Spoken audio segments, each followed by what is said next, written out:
Hello, Maurice. Welcome to Things Invest. We're talking about investing, finance, and professional development for today's items only. The events I'm going to talk today would be Ethereum TH. First, I want to say happy Saturday, everybody. Have a great weekend so far.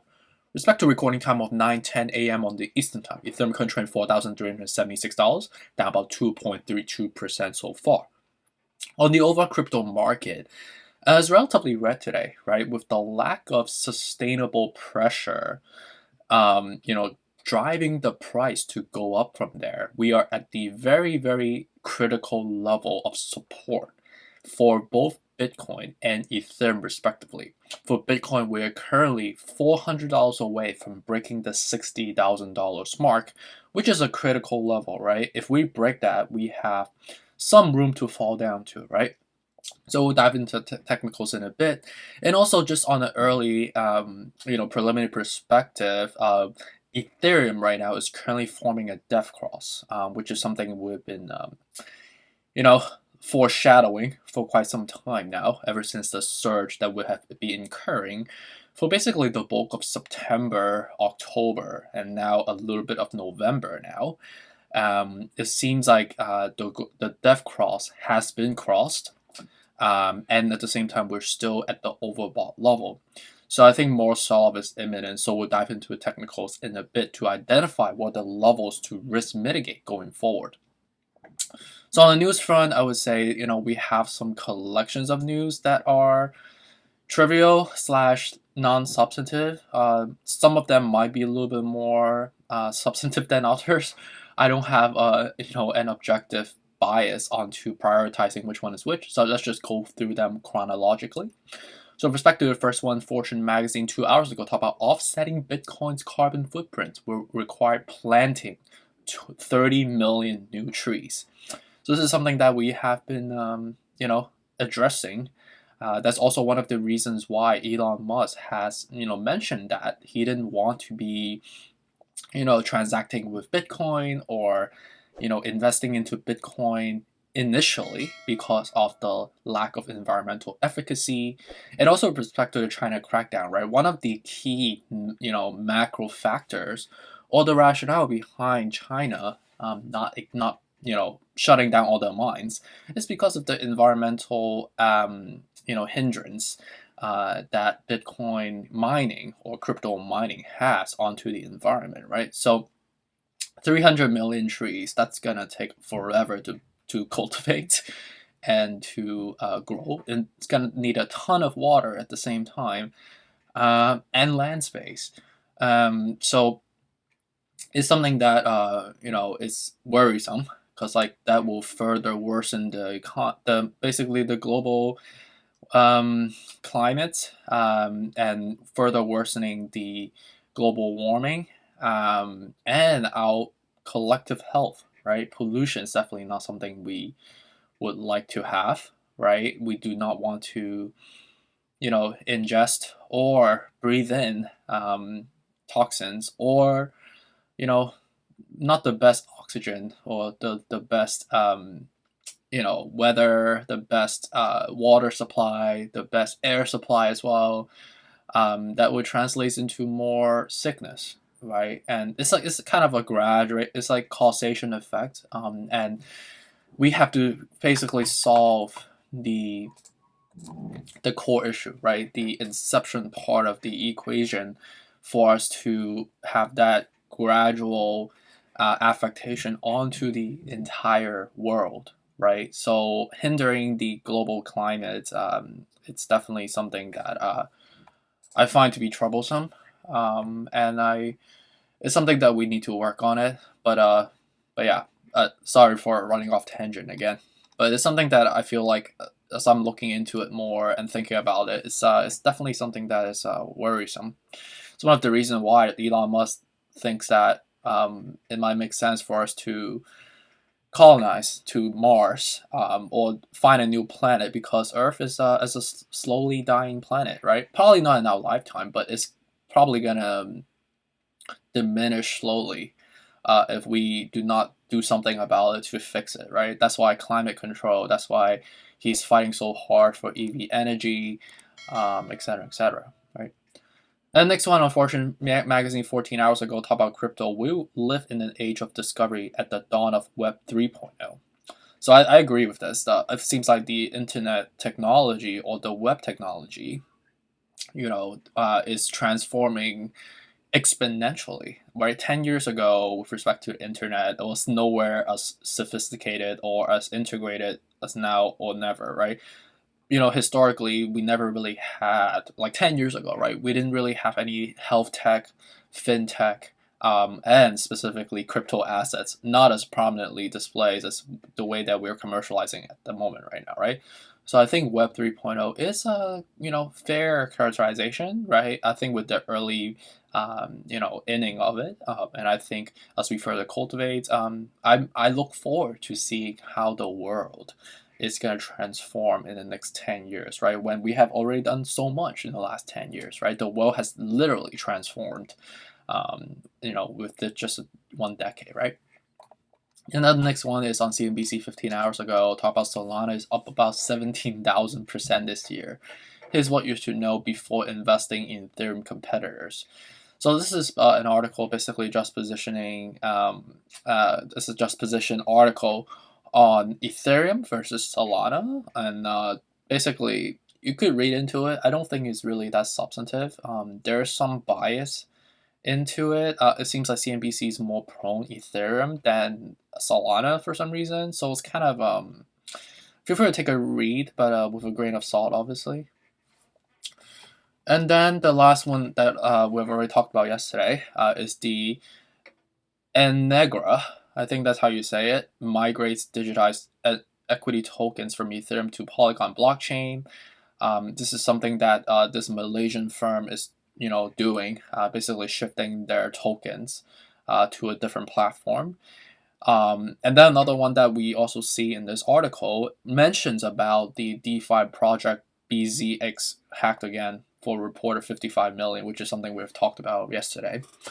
So, like relatively negative news. I would say in the collection so far, I would say it's definitely leaning more towards a neutral / negative news.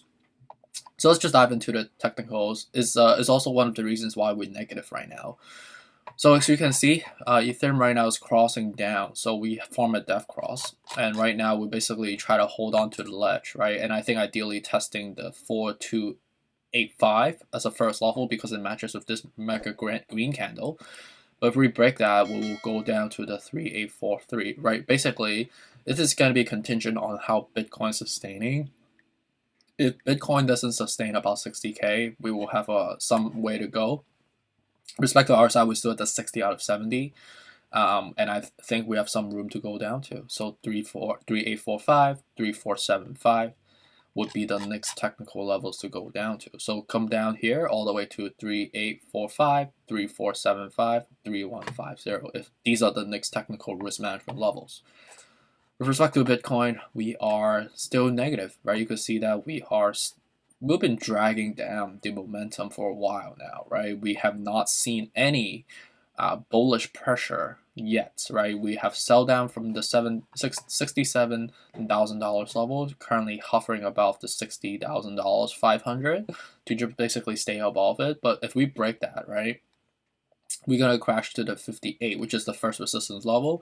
But you can know that there isn't really anything substantive around this level, so we'll come down to ideally to the 55, to the 47 if we break the 50. 50 is gonna be a monumental level again.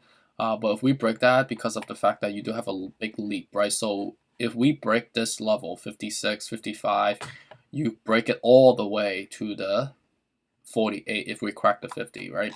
So I think you might have to watch these critical levels at the 52, or you have to watch the critical level of 47. 43 might be technically the bottom if you are going to stretch this down all the way, and that could technically be a good dip. So I'd probably watch out, to see if that's going to be the case going forward. Dogecoin right now is the def cross, so ideally buy at somewhere around 23 to the 20 cents. Cardano, that's not a bad setup right now. I would say out of all coins, this is really good setup. 41 out of 70 with forming a preliminary golden cross. So yeah, I think out of all levels, Cardano is a buy right now based on how it's set up right now. And Solana is $243, up about 2.41%, while the whole market's down. Moral drag up 70 out of 70. So you know what that means. We're still forming some sort of a curvature, but it's still leaning more of an upper echelon of a peak up. So I think maybe we might keep searching. I wouldn't be surprised, right? We are overbought, but if you want to scream extreme overbought, 92, we still have some room to go down, to go up to, right? But do you want to test your luck? Because that technically will be gambling then, right? So Solana is interesting. It could be still bullish, but the odds are not in your favor. You know, if you talk about risk management levels, XRP right now, ooh, it came true for some reason. You see that? Like it couldn't sustain to get to 130, so we crashed 120, and you see how fast we crashed down basically, and then it goes straight to 110 as the next level, and that was the dip, and then reverse subsequently. So yeah, per our technical analysis yesterday, 110 to 101. If we break 110, the next level is 101, right? Polkadot's down about 5% right now. We're basically matching this gap, so we are gonna keep selling down. So don't buy now. I would, even though we're down 5%, we're gonna form this, you know, whale back as we form the curvature down to cross. So it'll be a def cross, and we're gonna hit to the bottom of the 42. But ideally, because of the fact that we have another gap, so I would ideally buy at like 35 all the way to the 25 level would be much more logical. Algorand right now is curving down. So right now it's at the 180, and if we're curving down right now and cross down, that means we have some room to fall down to. So ideally at the 160 to 154 would be much better level to dollar cost average from here. Shiba Inu is gonna keep selling. Yesterday's surge was because we test this critical level of before the mega green candle. That's why it incentivized some public investors to chase in. But you know, this is mainly coming from public investors, not whales. So we're still bearish. There's no signs of reversal yet. So we're at the 57. So it's technically like 60. So it's not crazy terrible, but I think we should ideally breach this gap, sell this back down to the 2667, and between the level of 2667 and then the 900 from here, right? With respect to risk management levels, these are the levels to dollar cost average at, and these are as the RSI deplete back to the normal level of below 35. That's my personal risk tolerance, my conservative type of way of thinking, approaching investing. It's not the perfect way because I could be totally wrong, right? But ultimately, based on my consistent track record of investing, I can honestly say I've never lost money before, and I might have missed out because of being too risk averse, but I think it's a long game you want to play. You don't want to be playing a short game. Like you might win a lot like 1 or 2 days, but and then you lose 20 next subsequent days. We ultimately want to be calculated and, you know, manage our risk accordingly when you are investing, right? So we wanted to have the probability of actually winning at least 85% of the time, right? There's a 15% that is the exogenous factors that you cannot encapsulate, right? And these are levels that I've, you know, would suggest myself to be incurring risks as we go down to these levels, ideally, right? And dollar cost average to build up your position, right? So hopefully this is helpful. Really appreciate you for dropping by on this Saturday morning, or depending on where you are, night, or if it's Sunday already, happy Sunday. I think I might do another video later today, but I am going out, and I do have a relatively jam-packed day today. But I'll try to squeeze one in later, but really appreciate you for dropping by, and stay tuned for some up. Take care.